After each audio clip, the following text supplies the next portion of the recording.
Yo, please tafadhali. Normalize being alone. Normalize being alone, okay? Normalize being alone. Yani, penda kaa tu mwenyewe. Penda kaa mwenyewe because hii dunia nobody cares about you. Nobody cares your girlfriend, your boyfriend or ever. Yani leo nimeamua hata kuongea baka Kiingereza jamani. Nimeamua hata kuongea baka Kiingereza. Yani hakuna mtu anakupenda. So far so good. Hakuna watu wanajipenda. Ukiona mtu wako kwa karibu yako, ameingia kwa your circle, jua tu amekuja because kuna kitu ana benefit kwako. So acha maswala, normalize being alone. Yani penda kwa mwenyewe, sometimes sikiza your music, hivi na hivi. Yani be happy by the way. Be happy because nobody give a fuck bro. Mimi nakwambia simu yangu hapa ni kama mwezi 2-3 hivi. Hakuna mtu umepigia mimi simu. Now I'm going on. I'm continuing with my life. My life is going good. Yeah, I don't care.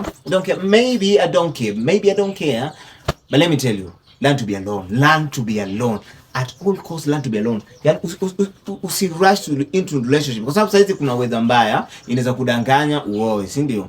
Then miezi 2-3 jua iko kali. You just like unajiuliza, hey, wow, god damn it, because of the head of the chini ya mguu ndio imekufanya